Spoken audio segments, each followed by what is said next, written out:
All right, Kaiju fans, it's time to get into episode 21 of the podcast devoted to the classic and sometimes not so classic genre cinema of yesteryear. This is The Bride of Monster Kid Radio. I'm your writer, host, and producer, Derek M. Cook, and the song that you're hearing right now is called Grit. It is from the band The Tentakills.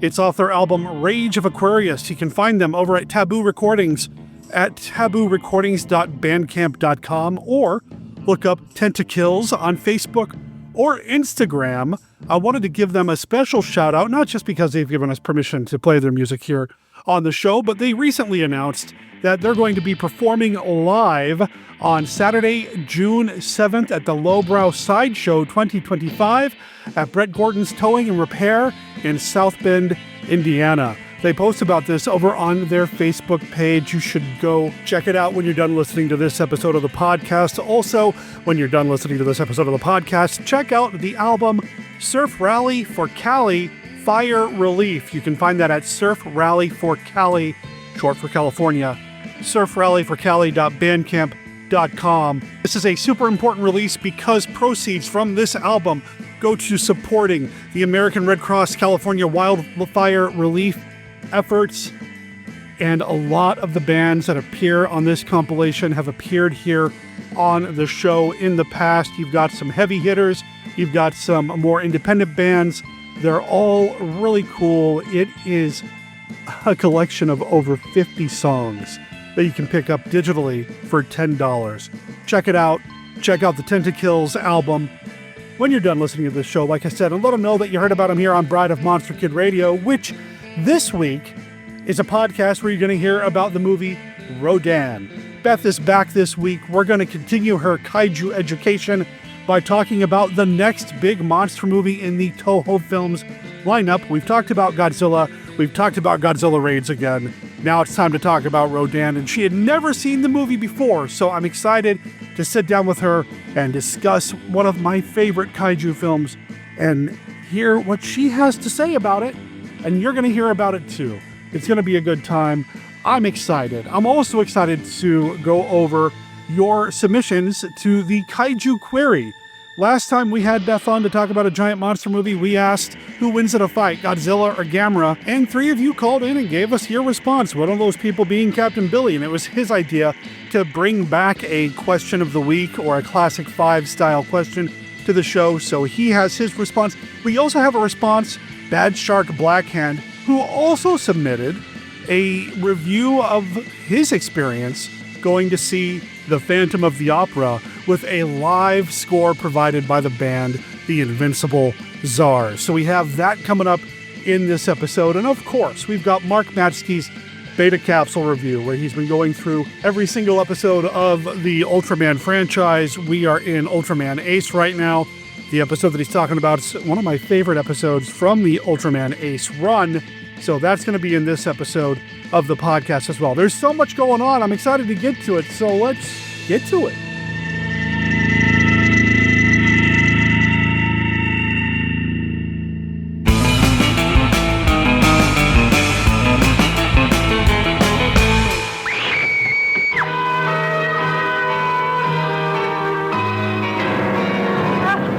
Nothing can strip your nerves screamingly raw like the diabolical Dr. Z and his doubly diabolical daughter.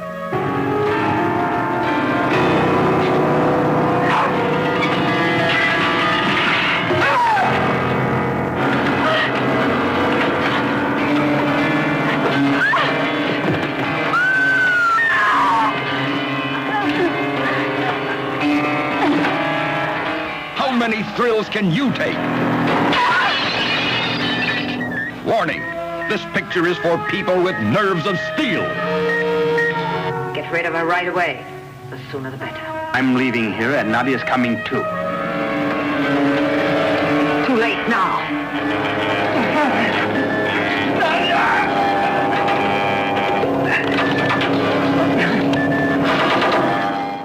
Coming soon, this June, it's the Monster Bash Conference at the Pittsburgh Marriott North in Cranberry Township.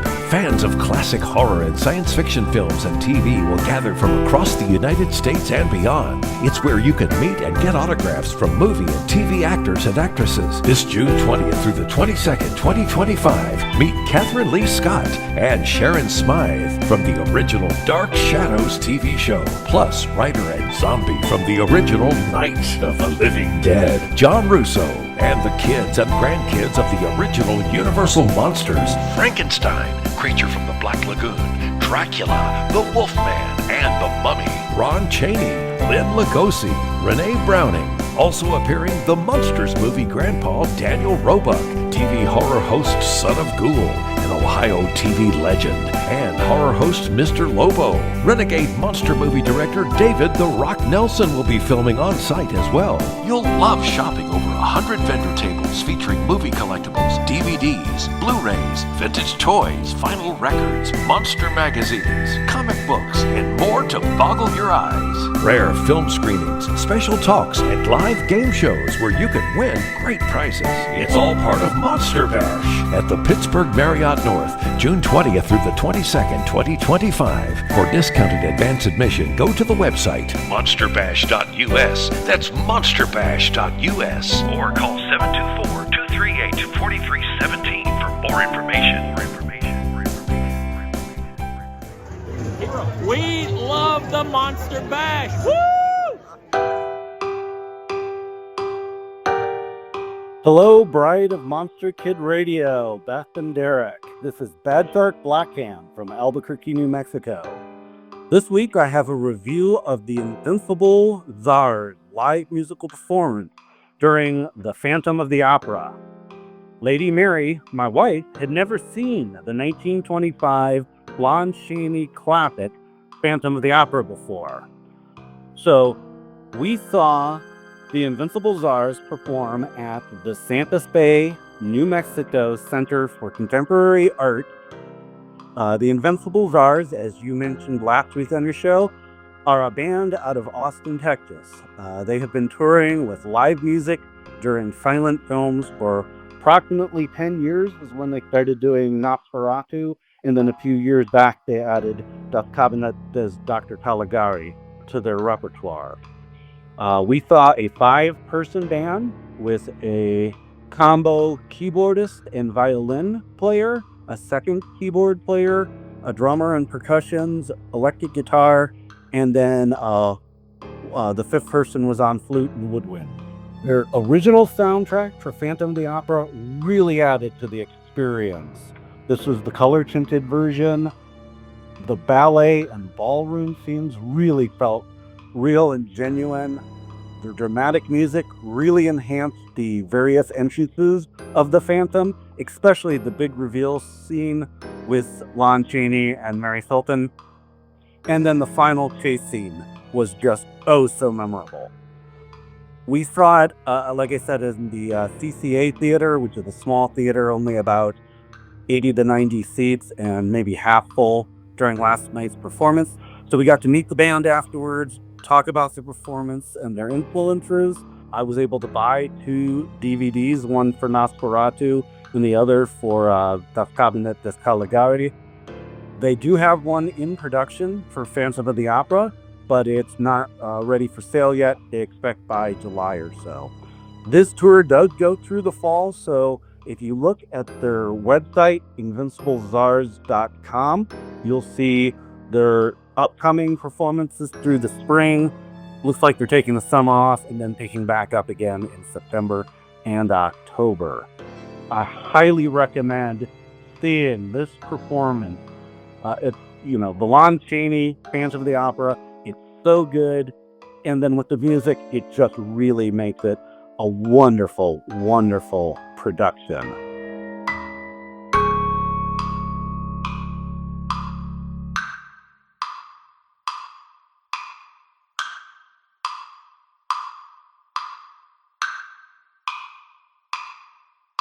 Thunderbird International Pictures presents The Death Curse of Tartu, a legend black with evil and red with the blood of innocent youth. Photographed in the forbidding depths of the Florida Everglades, this is the incredible story of an archaeological excursion planned as an educational adventure and ending as a blood-spattered nightmare of incarnate hallucinations.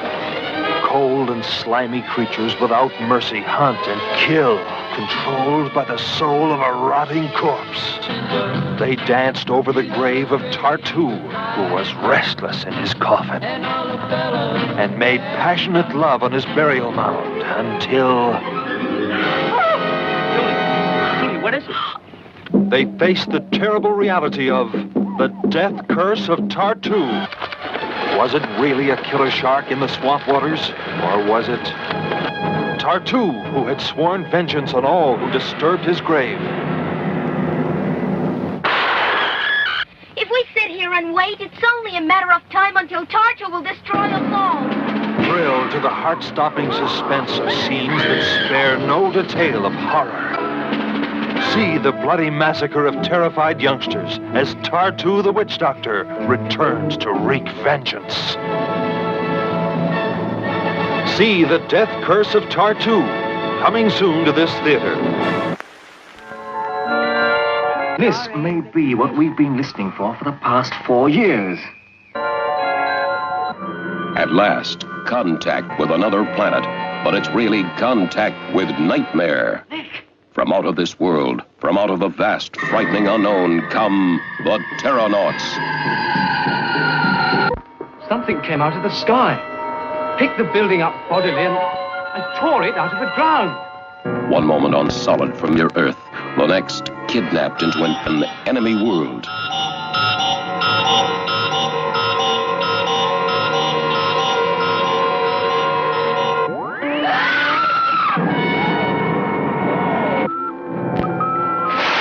Give me that gun!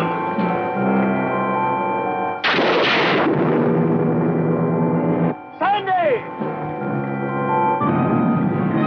The whole human race will be destroyed or driven into caves like savages unless we can...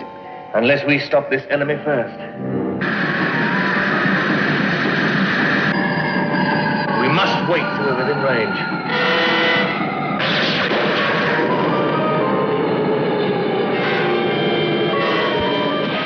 Thrilled to the most fantastic intergalactic battle ever. A warring asteroid challenged by a handful of humans 1 million miles out in space, determined to save the Earth from the Terranauts.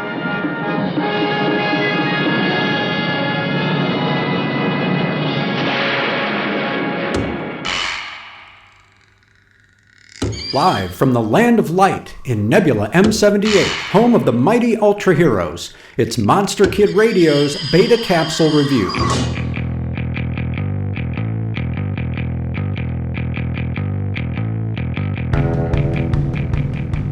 Ultraman Ace, Episode 35, A Gift from Zoffi.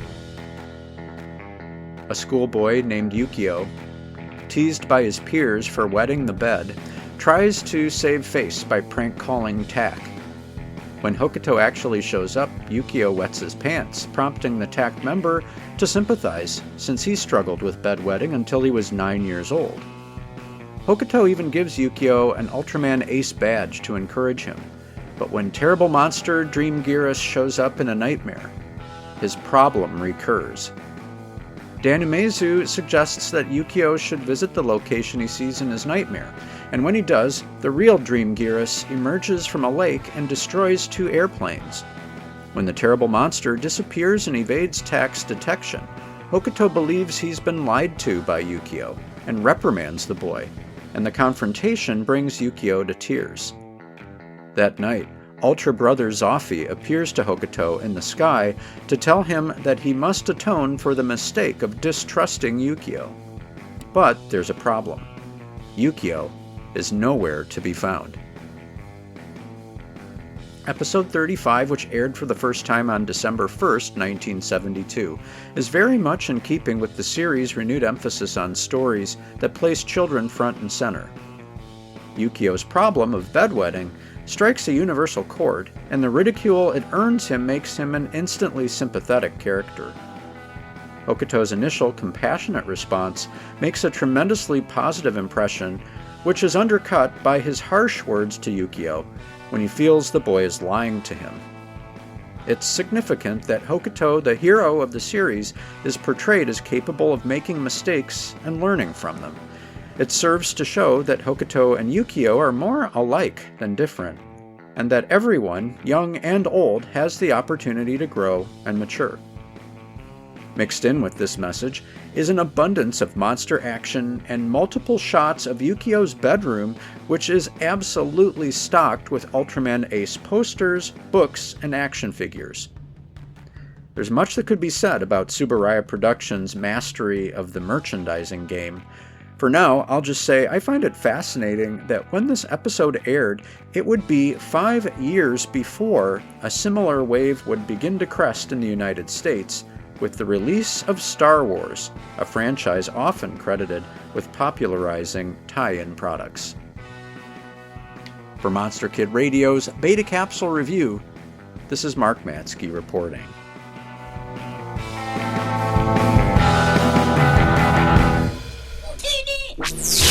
Don't be startled. It's only the Jawas kidnapping another droid. Don't be frightened. It's only a barroom brawl in hyperspace. Never before in the history of movies has so much time and technology been spent just for fun. Star Wars. Rated PG. Parental guidance suggested.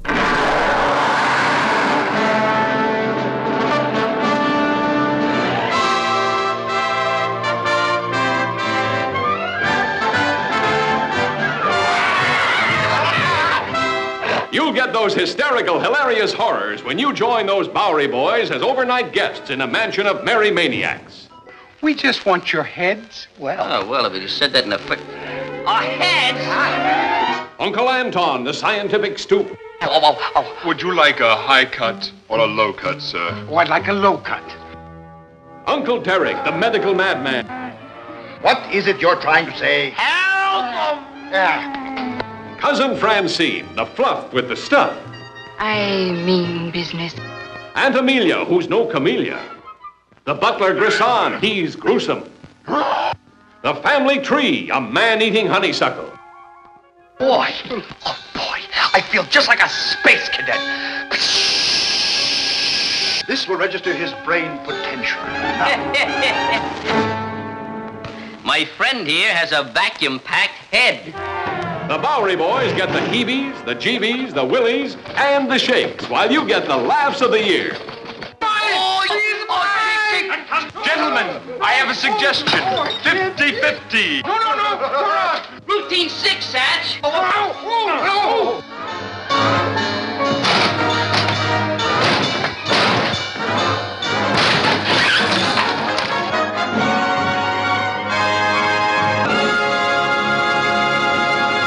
Gentlemen, we are witnessing a biological chain reaction.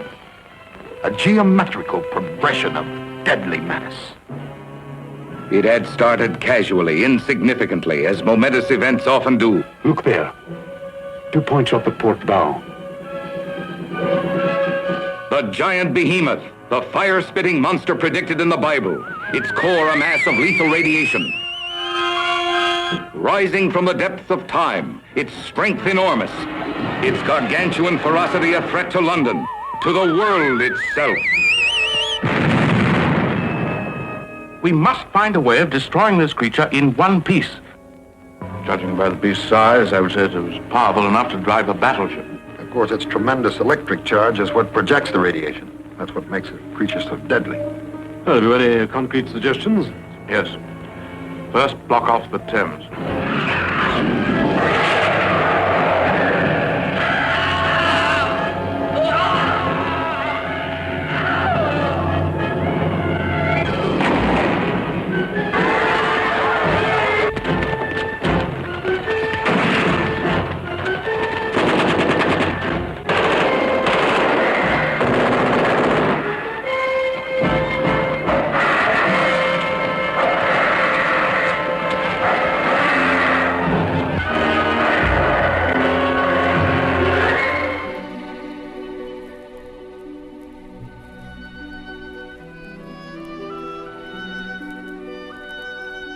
I am Dracula, and I bid you welcome to the podcast devoted to the classic, and sometimes not so classic, genre cinema of yesteryear.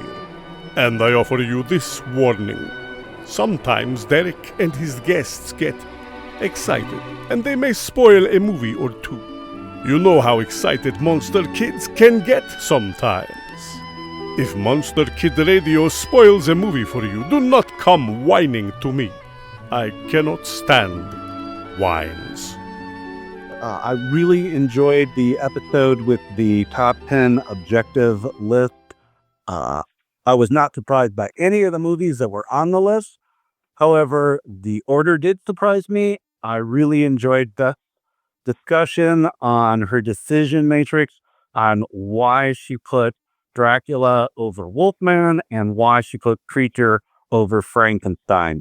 Don't know I completely agree, but that's okay. Her reasons were clearly expressed, and I really liked it. Please keep up the good work. Can't wait to see your next episode, hear your next episode. Walk out for that left turn the next time you're in Albuquerque. This is BadShark Black Hand signing off. So that's the second time we've heard from BadShark Black Hand in this episode. Earlier, he was telling us about the Invincible Czars, which everybody should go to invinciblezars.com to check out to see when they're in your area. He called in a review. I haven't told Beth that yet, but he called in a review of him and his wife going to see it, and that sounds awesome. I know, I'm excited. Is that one of the ones coming to the Orpheum? Orpheum, I think it's coming to the Majestic as well. I love the Majestic, another smaller, more specialty run theater here in the Phoenix area. Really, really enjoyed their Tuesday special. They have a discounted ticket. Excuse me, they have a discounted ticket on Tuesdays. I want a discounted tickle. Normally, I have to pay full price. Hey, don't tell them that. I mean, I'm kidding. And pretty good popcorn, and including the ability to get butter on the side, which was kind of nice, actually, to be able to kind of add butter as we went and not just have it all on the top layer. I will say, though, that the butter on the side came in a little cup that, over the course of the movie we saw, did eventually solidify. It's like they melted the butter, put it in the cup, and then at the end, we just had a little pat of butter that we couldn't really do anything with, but whatever. Okay.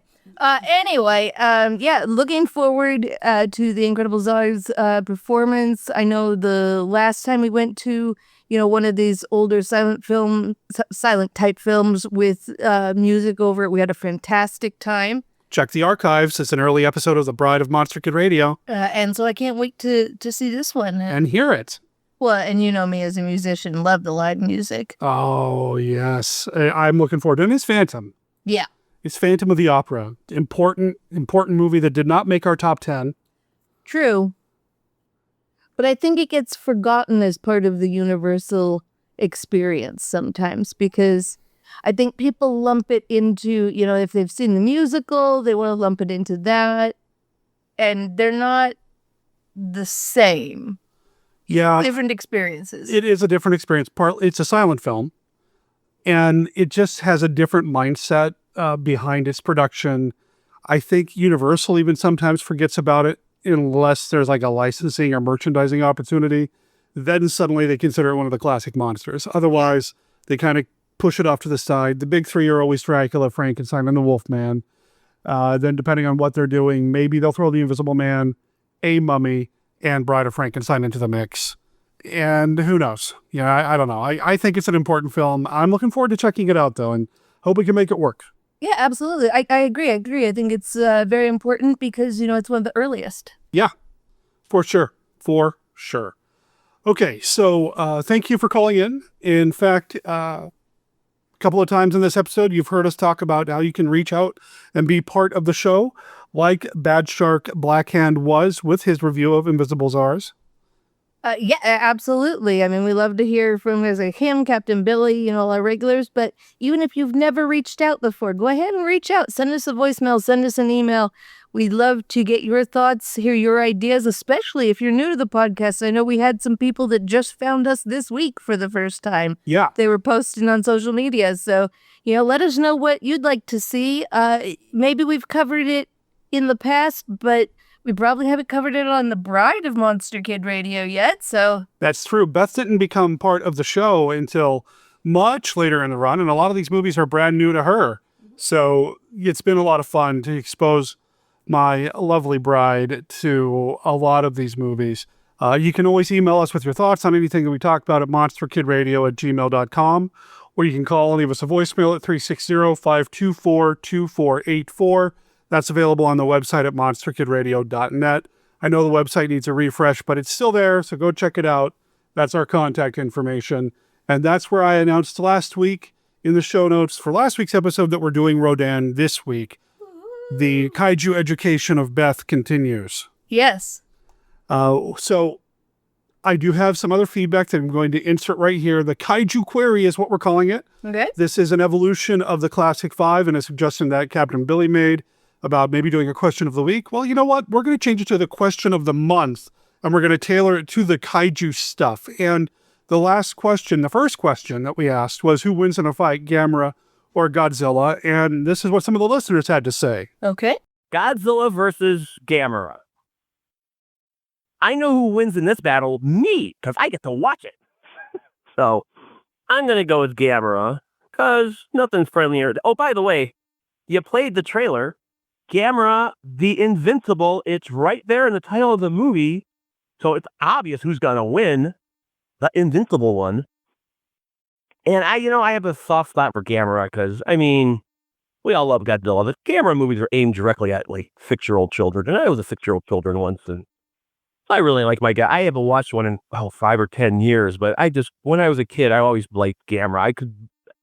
I get that. I don't know. Usually there was a kid involved in a Gamera movie, and if you're a long-time listener, Captain Billy had to have a kid in the movie or the TV show for him to watch when he was a small Captain Billy. In fact, it was a Private Billy. So yeah, I think that's why I always like Gamera better. And then Ron Sweet the Ghoul, the horror host in the 70s, someone sent in a toy turtle with bottle rockets shoved in all the arms and legs, and it was with a coat hanger hanging on the top of it, and Ron ran a wire across the studio and lit them all and pushed it, and boom, it shook off like a shot and all exploded right at the end. And that started a long time rumor that the Ghoul blew up a turtle on his show once, which was, of course, a bunch of poopy, because I saw it when it happened, and it was a plastic turtle. They showed him taking it out of the box and everything.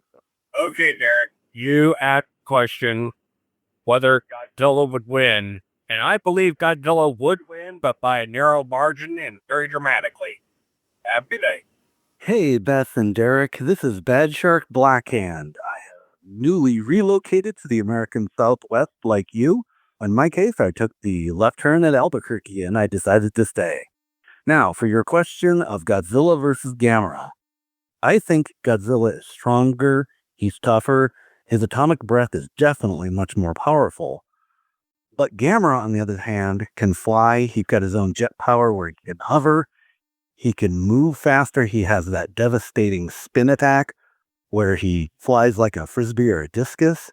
And while his fireballs are nowhere near as powerful as Godzilla's atomic breath, he can shoot them more like a machine gun. So I think in an open contest, in an open field, or in a cityscape, or even underwater, I think Gamera's going to have the edge. I think the only way Godzilla can take out Gamera, he gets into a hand-to-hand combat, and he keeps a hold of him if he doesn't let him go. I know for myself, I think it's maybe a toss-up depending on the length of the fight.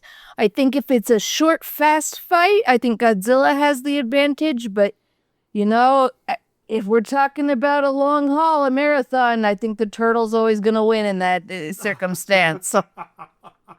Tortoise and the hare situation, but a little bit, yeah. But Godzilla's the rabbit. Okay. Tortoise and the hare. I love it. Well, we have another kaiju query that I'm going to pose at the end of this conversation for the next time we talk about the next kaiju film in Toho's library. But let's talk about Rodan, or as it's kind of known as in Japan, Rodan, and a bunch of other things that I can't pronounce. But for whatever reason, there are a couple of theories as to why it was not released as Rodan over here. Part of it's because there was a cleaning product, and radon sounds like radon, and the whole radioactive thing and all that. I love that the solution was switch the vowels. Hey, Whatever works, right? Now, what did you know about Rodan before we started watching it? I knew it was a flying pterodactyl or pterodon-like monster. Now, it is a pteranodon. Pteranodon, thank you. Yeah. That's it, huh? That is all I knew. In fact, they're in a mountain, and I was like, what are they doing in a mountain? Don't we need to be by the ocean to have kaiju? I mean, it's Japan. Everywhere's by the ocean, but to a certain extent. True. But yeah, no, this one was kind of neat and kind of different. And you know me, I love a good flying kaiju. Really? Well, I guess Mothra. Yeah. That's true. That's true. I was a little, I mean, we'll talk about it, but I was a little confused at the beginning because, of course, Mothra doesn't start out in Mothra form. Mothra starts out in, I don't know, what we... Caterpillars? Kind of. Not really. Kaiju pillar form? Kaiju pillars. And I thought maybe we were getting some kaiju pillars or something in this one, but it turns out, nope, just a food source. So, yeah. When the food source is as terrifying as the kaiju, in a way, like... What did you think when those turned up on screen? Now, I purposely have not told you anything about this. This is one of my favorite kaiju films. Okay, I think large bugs are terrifying, so it's great. Mm-hmm. It kind of feeds into the whole spider thing. You know how I like spiders and giant spiders and stuff. So giant bugs in movies, always a win. I really appreciated that they didn't just make them like giant ants. They were actually like a different kind of bug, something different, you know, which... the scientists at first are kind of like, oh, are they space bugs? I don't know. You know, and so even they're acknowledging this feels different than something from Earth, or at least Earth as we know it. It came out 2 years after Them, which is the giant ant movie here in the States. Mm-hmm. And one of the things that's terrifying about the giant ant movie is the sound they make. Yes. And Rodan did the same thing with these giant bugs. They have a sound. Yeah, you kind of have a rattlesnake warning, if you will. Right. Not necessarily from a tail, but that rattle, rattle, rattle. I'm coming. I'm going to eat you. I'm giving you lots of warning. If you get eaten, it's kind of your fault at this point. I've heard people describe this movie like not Goro. Seriously, justice for Goro, but... Dude gets blamed as a like serial murderer. Then like before he's even dead, another guy's like trying to steal his wife and like. What was it? His wife? You think? Well, I guess like Goro's wife. Yeah, that's right. Then nope, sorry. The guy's like comforting her, finger quotes. And we don't even know if Goro's dead yet. I guess the other guy's like, well, your husband's either dead or a serial killer, so I guess I'll make my move now.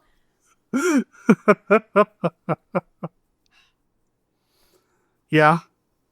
I had forgotten. At a point in Japanese history where the women outnumbered the men quite a bit post-World War II. And so, like, you don't need to be going after somebody else's girl. This is kind of a crummy thing to do, guy. You got to pick a... For a hero. You know? You've got so many to pick. You're a small fish, big pond. But he's pretty. He's got leading man looks. He has leading man looks. Yeah. Oh, and he was in King Kong versus Godzilla. Yes, which we're going to get to eventually. Yeah. So, I mean, like, he's a kaiju regular. Yeah. He's a Toho player. For sure. A lot of them are. Oh, it's like Murder, She Wrote. The same people just keep coming back. Yeah, any TV show from the 60s, 70s, and 80s are guilty of that. But yes. I just didn't know it was a phenomenon that existed in Japan, too. I see. Not just the U.S. Although, if you think about the U.S. in terms of movies in like the 30s and 40s with studio culture, you probably had some of that in Japan in the 50s and 60s because culturally, they were a little bit set back by the end of World War II. And so I could see maybe some of that studio culture where you have players signed to a studio and so they repeatedly show up. Sure. Throughout their films, because that certainly happened throughout the 30s and 40s. Yeah. Even into the 50s. Yeah. The studio system started to come apart in the 50s-ish. To talk about John Agar for a second, because why not? He wanted to get away from the studio system because he didn't want to get kind of pigeonholed into doing certain types of movies. Yep. And then one of the first big movies he does after he gets out of the studio thing is Revenge of the Creature. So... it's like, oops, it didn't quite work for you, pal. But, But we get to see John Agar, like, in the water and stuff. So This John Agar and Julia Adams, my beloved Julia Adams. I know. Studio System girl, which What was the movie we just saw the poster of? Underwater City. Oh, with Majestic, you guys had this like life-size, I don't know, 6-7 foot high poster. Yeah, it wasn't a traditional one sheet. It was like a huge poster. This is like taller than Derek. And if you've ever seen Derek, you know that's tall. And full huge wall size version of the movie poster. And it was really, really neat. Love those kind of details. This used to be an Alamo Draft House. That makes sense. And it's still got some of the trappings of the Alamo Draft House with cult movie posters tastefully framed all over the wall, giving the art the due respect it deserves. Exactly. And Underwater City is one of them. And it was just awesome to see because I love that movie. And I've talked about Derek was going to go up and kiss the poster for a second. Oh, maybe I should next time. Pay my respects. Julie, specifically. Yeah. Well, it's a great film. Talked about it on Monster Kid Radio with Steve Sullivan many, many moons ago. Anyway, this movie is one of my favorite kaiju films. I really, really like it. I like the twists and the turns, and there's these giant bugs in a mine that probably drilled a little bit too deep than...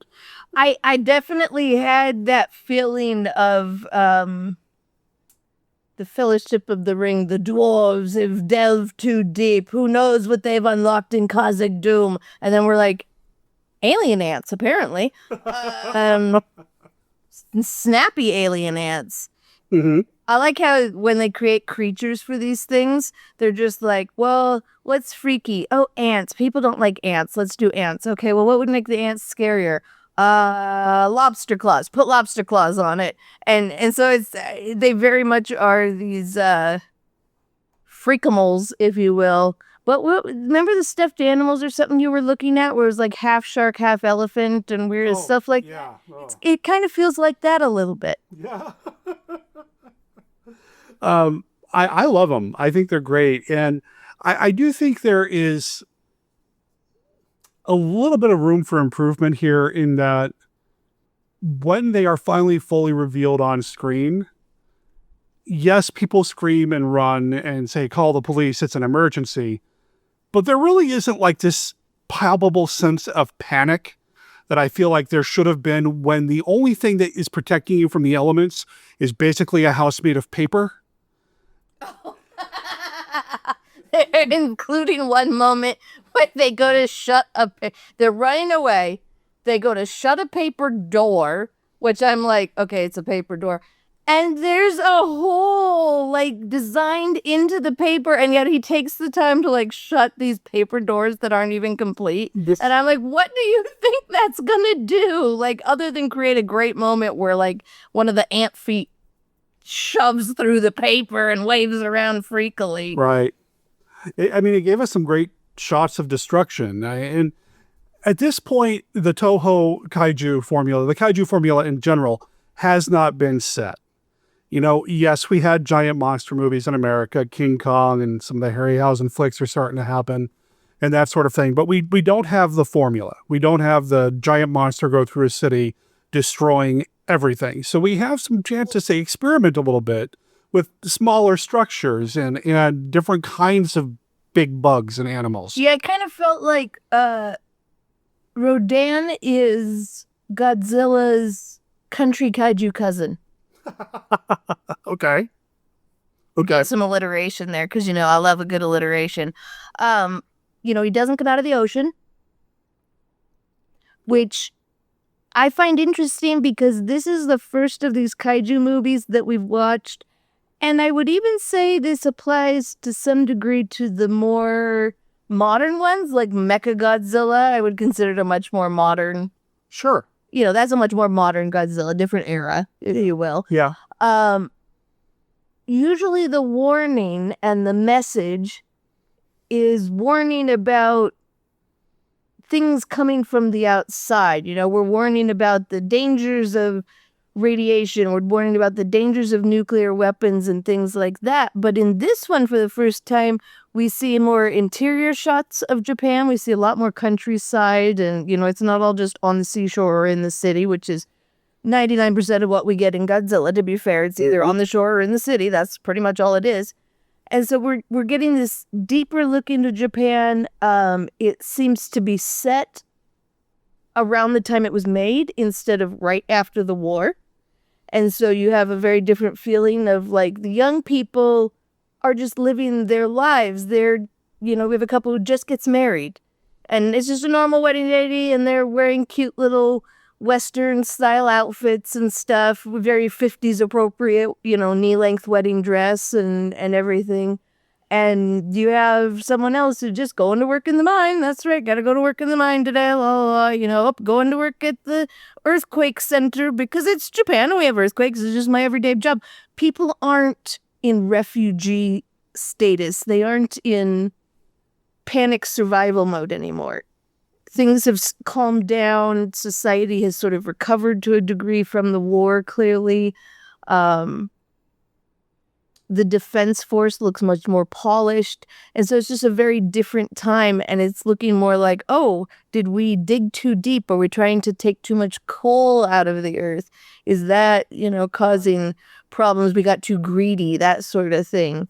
And there are some lines by the company officials and things that make you think, okay, yeah, they're trying to go for full profit. And it's made clear that they're not environmentally concerned, if you will. That's interesting. So a couple of things. First of all, did you feel the original Godzilla was more of a period piece? It wasn't a contemporary film for the time? Or are you referring to more like Godzilla -1, which was clearly set right after the war? Well, Godzilla -1 is set about 6 seconds after World War II. Right. But even the original Godzilla, I feel like, is more directly after. It feels more like a 49-50, not a mid-50s. Okay. Because you still see a lot more of the U.S. presence. You see no U.S. presence in this. Okay. Rodan, there were no Americans. True. Okay. All right. And they're scrambling Air Force, and they're tracking things from Peking to the Philippines. You could have easily written Americans into this movie, but they made a conscientious choice not to. Okay. Conscious choice not to. That says something, I think. It's Japan getting back more on an even footing, more, on an even keel and ready to take care of themselves a little more.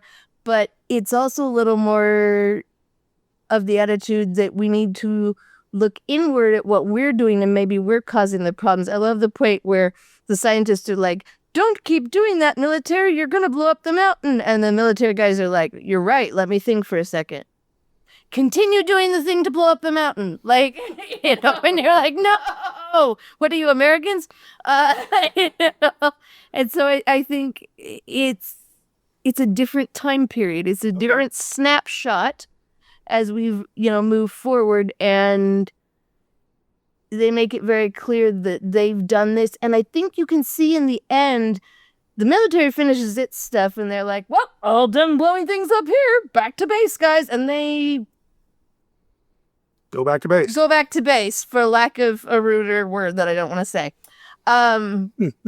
They kaiju off back to base, and we're left with scientists, poor Goro's wife, justice for Goro, and that's gonna be my hashtag for this one. Oh, I'm gonna put that in the show notes. Hashtag justice for Goro, yeah. And our hero, who I guess still gets to be the hero, even though he kind of did steal Goro's wife. Anyway, they clearly look sad. They're watching what happens to the Rodans. Yeah. Because 2 is always better than 1, right? And it's sad. It's like you're watching someone watch the extinction of a species, is what it feels like to me. Okay, so there's a bunch of stuff there that I want to comment on. Okay. So first of all, we watched the Japanese language version of this film. Yes. There is an American dub, an English dub, that I can't remember if there's significant changes, but I don't think there's much. Okay. I think if there are any changes, it's not nearly as drastic as, say, Godzilla King of the Monsters or Gigantus. But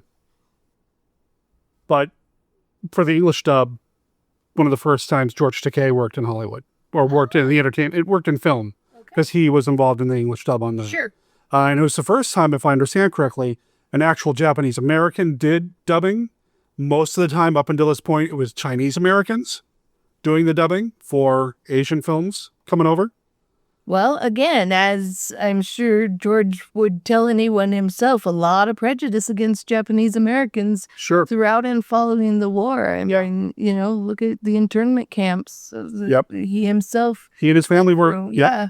I've read his autobiography. I read all about that. So, yeah. But, okay, so that's one thing I wanted to comment on. Something else that you said that I find very interesting, and I didn't catch this, and as much as I like this movie, I've never really picked up on it. You're right. As soon as it's pointed out, oh, those guys just really want all the ore, there's our villain. Yeah. It's their fault that this has happened. It's never the kaiju's fault. There's this sense that... That's what I've learned. It's never the kaiju's fault. They are always reacting to some heinous environmental or other crime. And this is something that does get touched upon in many Toho kaiju films, that the concept of greed and capitalism in particular is a bad thing, is the acting force upon which the kaiju have to react and cause the problems.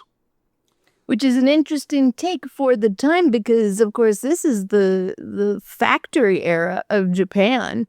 This is...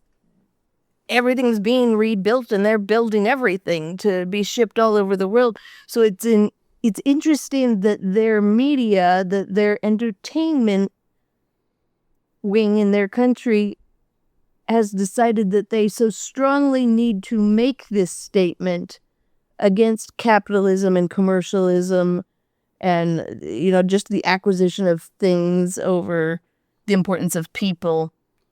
Could that be a blowback or a kind of lingering resentment toward the American presence in Japan and that sort of thing? Oh, I think so, yeah. I think it could be really a warning of, yes, we see all these great things that America can bring, but don't get so caught up in it that you forget who you are and what that means. Okay. One thing that I've been really paying attention to, and listeners, you're going to hear me talk about this in next week's episode because I've already recorded it with Matt Rashleigh when he and I talk about the attack of the giant leeches. Something that I've noticed with me over the past several years is that when I watch a monster movie, yes, monsters, cool. But I find myself really paying attention to the personal story more, the human story more.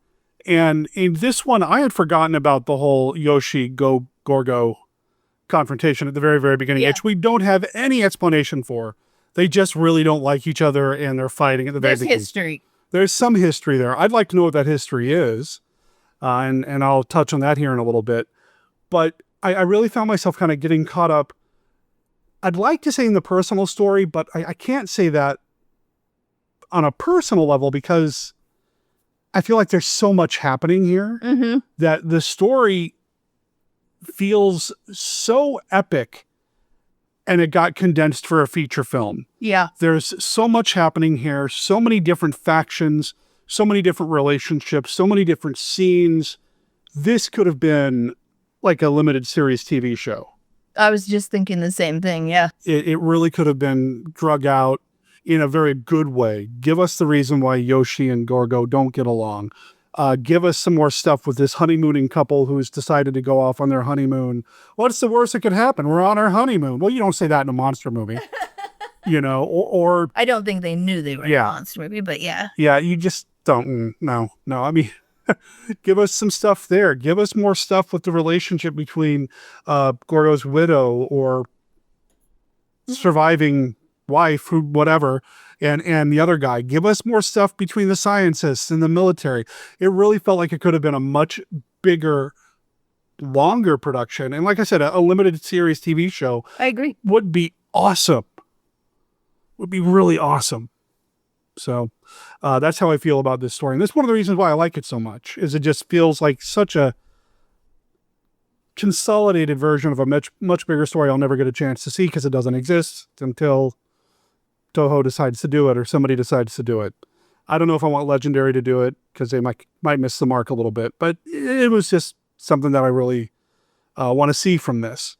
It is a slower film too. There's a lot of moments that don't have the wall-to-wall music blanket that Godzilla has.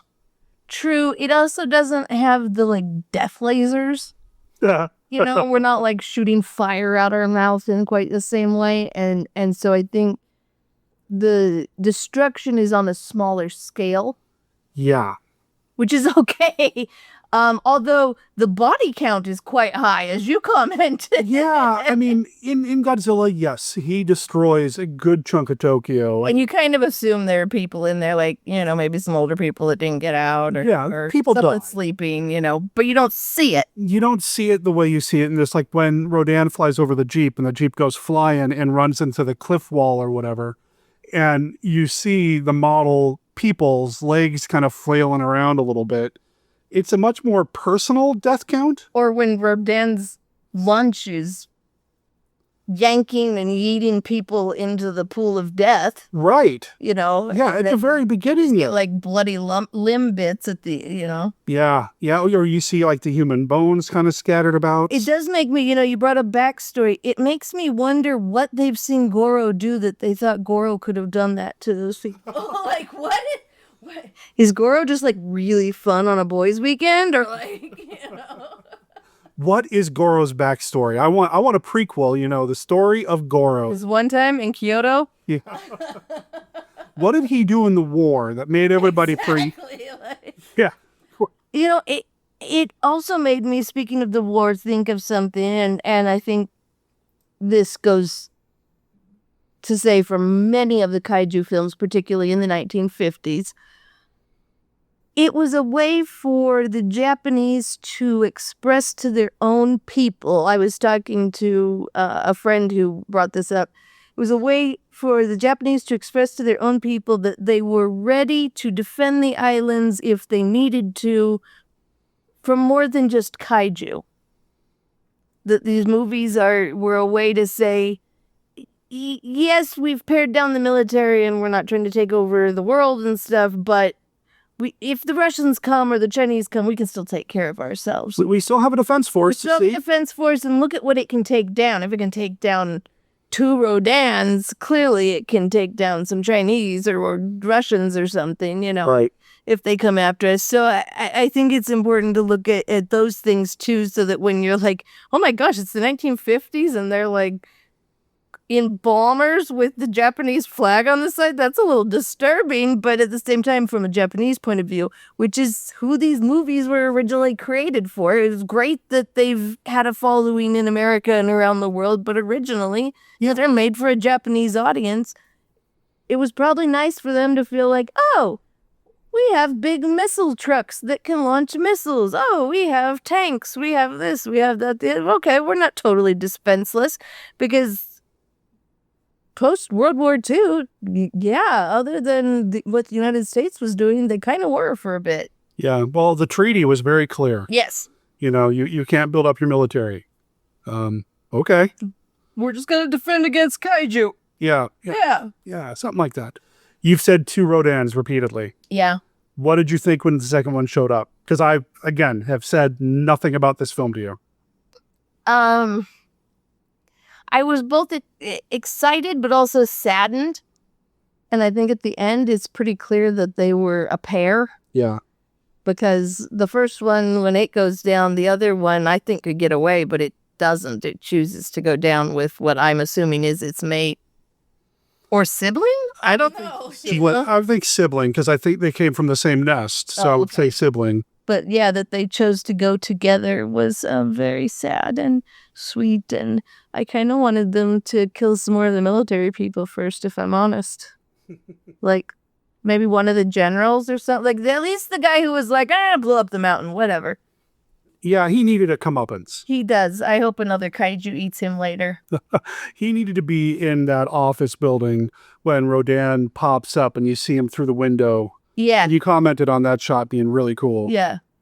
Yeah, I did appreciate, although not all of it was perfect, but again, time and place, I appreciated the different attempts to use green screening and other processes, you know, to produce special effects.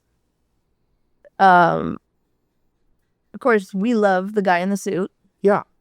But it is an era of, some of the earliest special effects. And so it's neat to see some of those.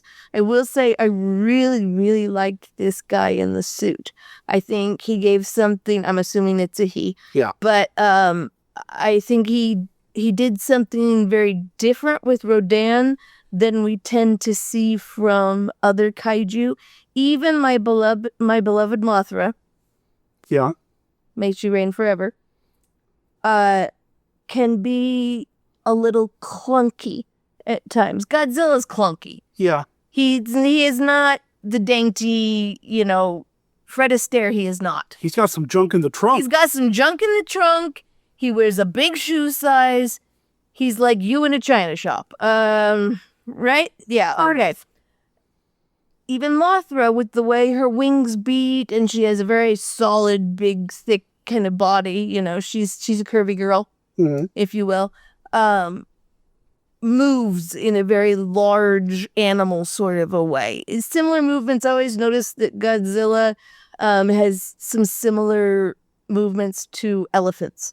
Okay. Growing up in Portland and having the great Oregon Zoo there with Packy and his whole brood, including the brand new Tula 2, who's apparently adorable, and I might have to figure out if I can get over to the zoo while I'm up there visiting to see. But, we got to see the elephants a lot, and working and volunteering at the zoo and doing things, you get to see them up close and their feet. And I've always felt like a lot of the kaiju walk in a very elephant kind of way. They kind of have a back and forth, lean to the left, lean to the right as they take steps. They're balancing out their front side with their back side, although in their case it's a tail because they're upright, not, for the most part. Even Mothra in prepubescent form, if you will, is kind of a clunky bump into things larva. Mm-hmm. Not delicate, not graceful. Rodan is very graceful. There's a moment where I'm like, oh, somebody was on a wire and they're alighting onto the building. That's lovely. The way that the performers stretched their body out and used the suit and was able to wave their arms and give it a very fluidic motion for the wings. I appreciated it. It didn't feel clunky. It felt more like a bat or a pterodon or one of those things. And I really, really appreciate that. That, it would have been easy to just get the same guy who'd worn one of the other kaiju suits, throw him in there and go stomp around. And then we'll hang you on a wire and you can, wave the wings and it would have been fine and people would have been okay with it. But it was nice that this was different. It was one of the same guys. It was the guy. It was Haruo Nakajima. Well, that's fantastic. I appreciate even more then that he did something different. Yep. That he made it different. It was him, and from what I understand, it was probably one of the heaviest kaiju suits Toho's ever done. Those wings look just enormous. And there was an accident at one point where cable snapped and it did fall while he was in it. Goodness. And they kept it in the film. Again, from what I understand, I haven't done the exacting research to find out for sure. But because it was so heavy, I think that kind of lends itself to slower, more purposeful movement. Mm-hmm. And I think it looks great. Now, I will say, Rodan does return. We are going to see Rodan in other films. Okay. But they redesigned the suit, and it doesn't look nearly as cool, which really disappoints me because I think it looks so cool in this. I think I've seen later ones, and it's a little more bird, a little less bat. Yeah. And I really appreciate it in this one from a physics perspective. They talk about he's going so fast, he's going the speed of sound or whatever. Although that seems maybe a little exaggerated, I have seen bats take off and dive and they're capable of very fast tuck wings in and, go flight. So if you had a larger version of that, I can see how that design would lend itself as a very delta wing, fast flying plane type. Well, speaking of it flying too, one of my absolute favorite shots in this, and it happens twice actually, is when you've got a landscape, and you've got a couple of characters running away from Rodan, starting position being at the camera. They're back to the camera as they're running away, and then the shadow of Rodan passing over them. Love those shots. Absolutely love them. Some of my favorite. That one, there was also a time when they were behind the paper screens in one of the buildings and you got the shadow on the screens. And that was so cool because had the same feeling as in Jurassic Park where the shadow just comes over and you're like, uh-oh, Here we go. No, I really, really enjoyed this one. Definitely would love to see more of Rodan. I had an interesting thought leading up to this one. And thinking about getting ready to watch it and everything and the different kaiju movies we've been doing. Are Pokemon just kaiju for modern kids? Because, there's a very Rodan. There's a Pokemon that's like very Rodan, and there's some pretty Godzilla type ones, and there's a butterfly one, and there's my favorite. Squirtle, come on, and all the others, like. There is a very rich creature history in Japan's folklore. Whether it's kaiju, whether it's yokai, whether it's Pokemon, there's just something about that island that breeds awesome monsters, whether they fit in your pocket or they are stomping their way across Tokyo. I don't know. But I love it. Yeah, it just struck me. I was thinking about things and then something with Pokemon popped up and I know it was a Lego thing popped up about, the supposed collection of Pokemon Lego that will be coming out next year.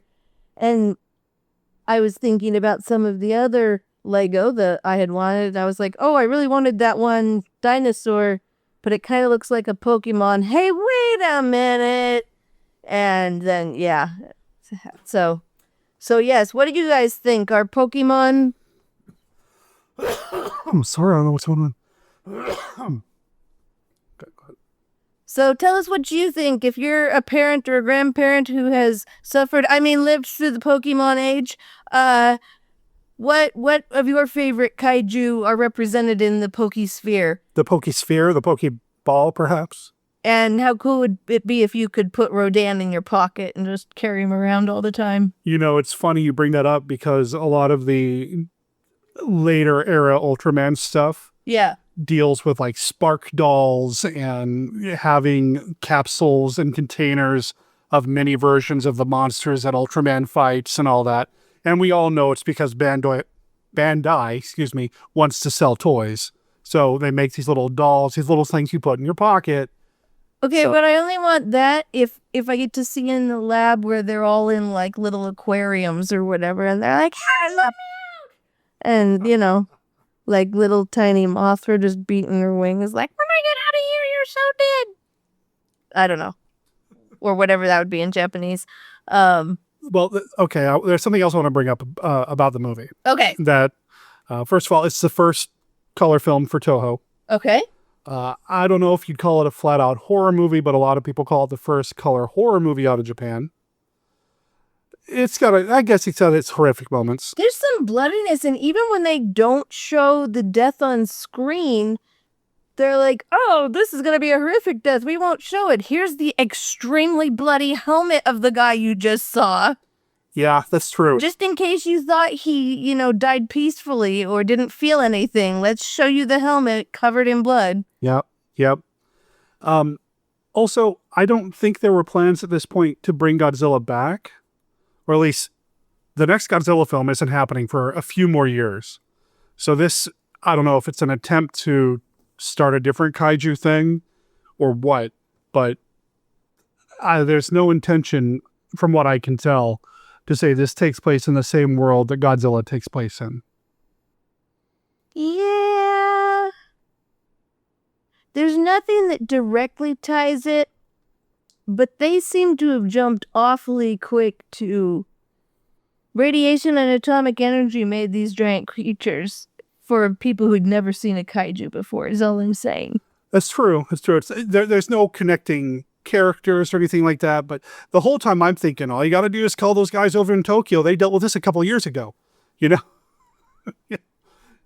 But yeah, that never happened. So, but it does eventually merge into one giant Godzilla verse for Toho. So that does happen. The other thing is, really, it's called the Godzilla verse. It's not called the Kaiju verse. Like what? This is the word that I came up with. I don't know if there's an official term for it. There are a lot of shots of just burning landscape in this. And I brought that up while we were watching it. And you said they have experience with that over there, which basically, because of what happened in the war and that sort of thing. It seems like there is a lot more of it in this. And maybe because it's in living color, it felt more somber and, we did that once to them. Well, so there was definitely that feeling. I think being in color made it more real. Yeah. And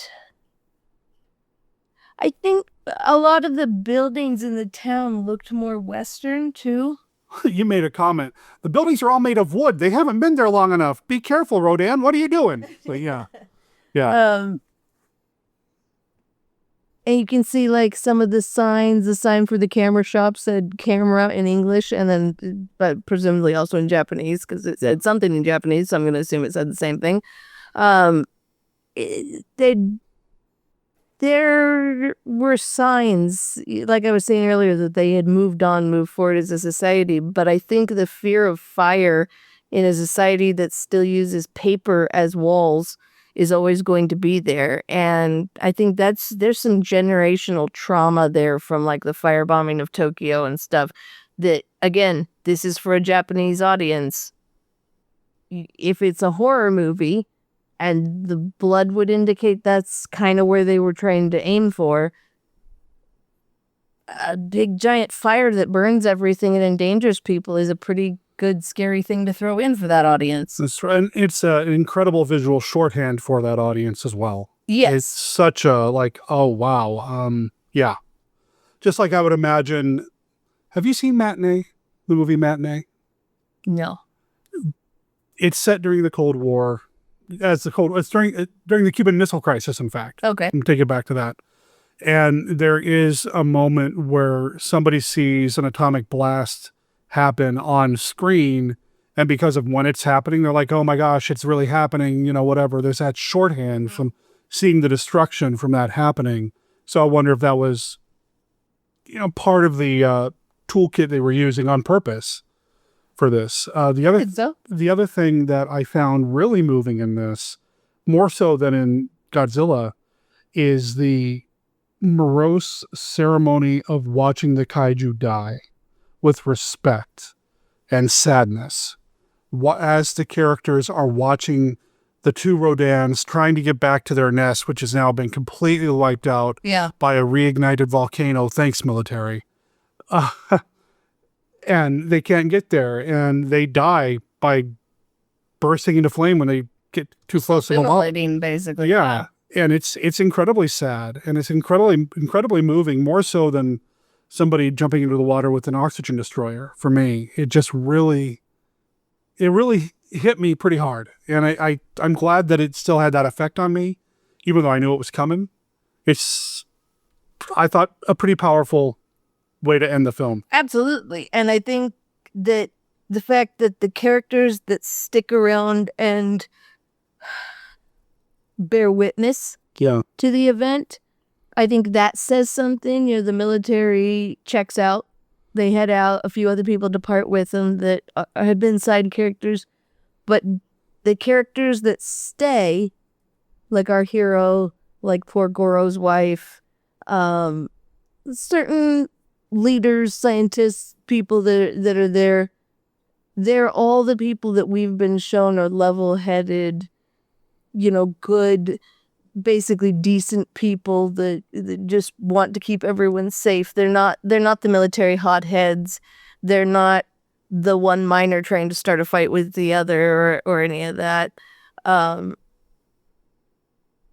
the good people, and they're sad about this, so you should be sad about it too, is I think a very clear message there. It is a clear message, and I can't help but wonder if it's a cultural thing for Japan, because I guess I feel like when you think about American horror films, and maybe this is a more modern take, once the characters have been through their trauma, there's always, not always, but a lot of times you have that sense of joy that we're still alive and we made it to the other side. Roll credits. That doesn't happen in Godzilla King of the Monsters. Well, the original Godzilla. It doesn't happen in this. It's we now pay tribute to the monster that we awakened and have to destroy. End credits. And it's a much more downer ending. Mm-hmm. I think it's an important take on again, looking at what was going on in their country, looking at the modernization, because you really did go from a pretty isolated country pre-World War II, intentionally made so. Yeah. To very quickly afterwards, everyone's working in the factory, everyone's making stuff. Everybody's, working on the line somewhere, working with robotics, working with mechanics, all of those sorts of things. So it's a societal flip. And I think there's an important message there about paying tribute to nature and not forgetting about nature and the power of it and the importance of it, and not just destroying it in pursuit of modern goals. And if you look at Japanese society in the 1950s, you start to see some of that come back, especially in the late 50s. I know one of the kind of neat things about coming from Vancouver, there were a lot of Japanese cherry trees in Vancouver, Washington, and those came as a present from our sister city in Japan pre-World War II. A lot of the ones that are there in the Central Park area in Vancouver. Well, then after the war, trees were actually given back, and seeds and things were given back to Japan so that trees could be replanted there. And that was all going on in the late 50s, early 60s. So I wouldn't be surprised if they're trying to send that message of, yes, industrialization is important, but we need to remember, what it is that makes us who we are. And part of that is the beauty and nature of our islands. And those things are important. And we at least should not destroy things without paying respect and honor to them and understanding what we're doing. Well said. And a nice way to kind of cap this conversation about Rodan, unless you've got anything else you want to add. Justice for Goro. All right, so let's bring this back up to a more positive, we made it to the other side, kind of American horror movie ending. Yeah. Are you still excited about the kaiju journey you're on? Oh, very much so. Yeah, it's so interesting to get to combine, historical knowledge with film history knowledge from the U.S. and then compare it to film history there in Japan. And really neat to sometimes watch you watch parts, and I can tell sometimes that a favorite part of yours is coming up because you kind of get a little like jittery and shaky, and you're like, you're just excited. You're physically excited for what's coming. So I'm like, okay, I know this scene's going to be good. I didn't know that it was going to be 2 Rodans, but I knew something was coming because you were jumping in your seat there. So I'm very excited, yeah. So Ishirô Honda did come back for this film, for Rodan, and he directs the next film in your kaiju education. Now, the next one is called The Mysterians, and it's less about giant monsters and more about a giant robot. Oh, okay. It's called Mogira, and it does get kind of pushed into the greater Godzilla canon as well. Interesting. So that's the next film. It is from 1957. It's kind of an epic sci-fi flick. I really like it. I have talked about it on the show in the past. I don't think I've watched it since then, though. So it'll be fun to come back and revisit that one. And we'll do that not in May, but maybe the first week of June, because what's happening in May? Do you want to tell them? Oh, are we Lucha de Mayo-ing once again? Yes. Woo-hoo! Yes, we are. We're going to get our Lucha on in May, which we'll talk about here in a little bit. So beginning of June, we'll be doing the Mysterians with Beth. Now, the Kaiju Query. Yes. If you want to participate in the Kaiju Query, all you got to do is email me at monsterkidradio@gmail.com or call us on the voicemail line, which I still don't have memorized. You'd think I'd have it memorized by now after 13 years? Yeah, after all this time. But the voicemail line is 360-524-2484. Call in with your answer to this question. This comes from the Classic 5 deck. The question is, what kaiju film would you like to see turned into a television series? Now, I'm taking Rodan. Okay. Obviously, that's my answer. Ooh. And I know your experience with kaiju films isn't as deep yet. We're getting there. Let me think about mine a little bit, and I will make a brief appearance when we next talk about it, even if I'm not in that episode, to let you know. Oh, we're going to hold off until our next kaiju episode. So people have till the end of the month, the end of May. Yeah. You have till the end of May to get this information to us. May 31st. What kaiju film or monster do you want to see have a TV show? Like I said, you can pick Rodan, even though that's what I'm picking. Don't pick Ultraman. That's cheating. He's already got 1,000 TV shows. Yeah, if he already has a TV show, don't pick that. But yeah, I want to see what the listeners, or hear what the listeners think for that one. Cool. It's just 6 seasons of Gamera going around kicking booty. Just floats from continent to continent, taking people out. I feel like you could do like an epic, hugely historical epic, like over a century plus of storytelling with Mothra. Yes, I do. That could be really cool. Or Daimajin, which I know you're not familiar with at all. It's another studio, but there's a series of films involving a giant stone statue that goes around doing stuff that's kind of kaiju-like. Kind of kaiju, kind of golem-y. A little bit of golem-y, but you know, it's lumped into the kaiju. Well, I can't wait for robots. Yeah. So yeah, the Mysterians will be the next one. And if you have any thoughts about the Mysterians, you've got a month to get that in as well. Cool? Cool. Cool. The Mysterian! The Mysterian! The Mysterian! You are now inside a flying saucer. Our destination, the planet Earth. We are the Mysterian. Our race is old, dying, our planet dead. Only you of Earth, you and your women, can give us life. And what we want, we take. Swooping down from outer space, flowing up from the lower depths, the Mysterians. Creatures who knew the uttermost secrets of the atom before our planet was born. Love-hungry spacemen come to seize our women that their dying race may live. It started in the east. Soon it swept the west. The all-out horror of interplanetary war. See giant robots no earthly weapon can destroy rip a path of destruction across the land. See the forces of nature harnessed to the invader's will, wipe entire cities from the face of the world. See the earth itself crumble beneath your feet. The Mysterians, threatening our civilization with weapons beyond the belief of modern science. Flying ray guns that blast everything before them. An impregnable fortress that hides in the earth. Gamma rays that melt the heaviest armament. As men and machines disintegrate before your eyes. The Mysterians. What power can stop their ruthless advance? See the blazing holocaust of an earth gone mad. See on the giant screen in flaming color. The Mysterians.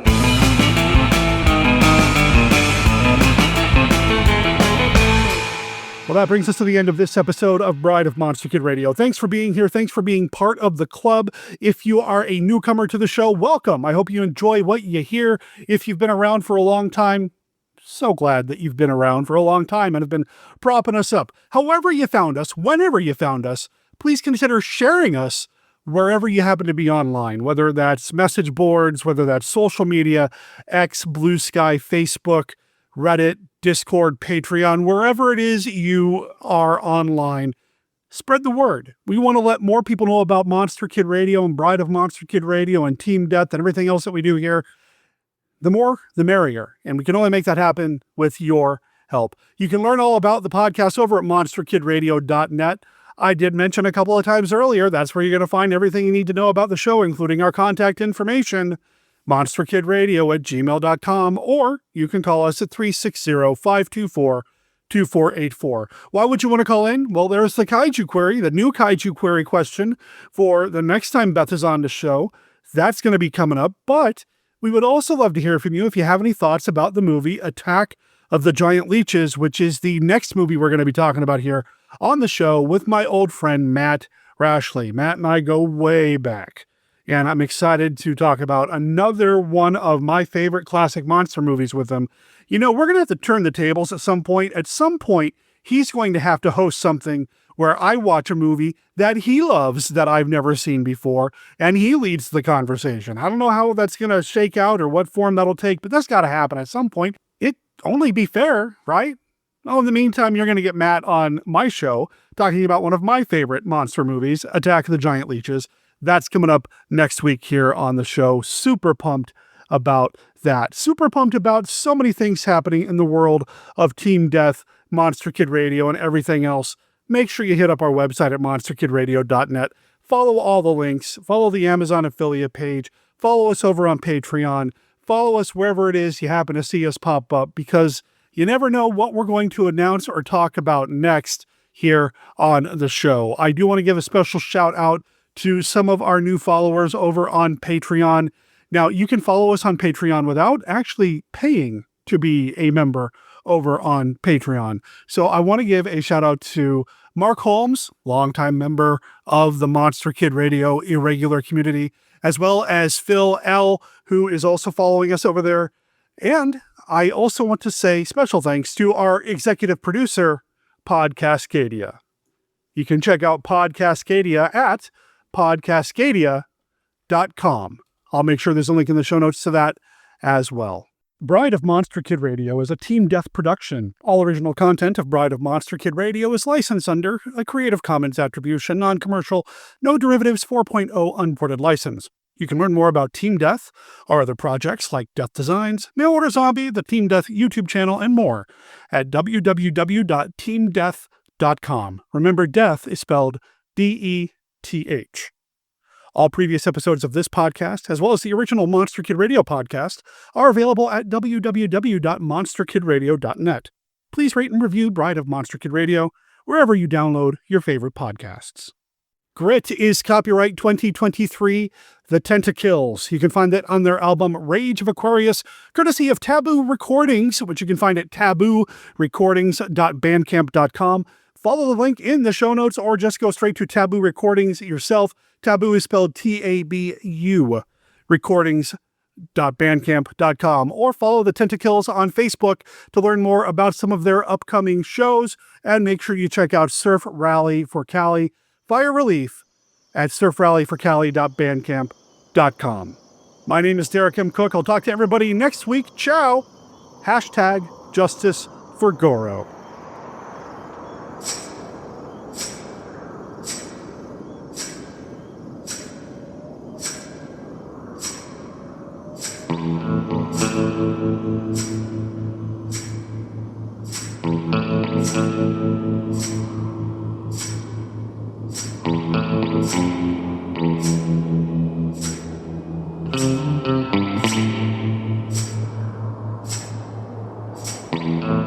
Thank you.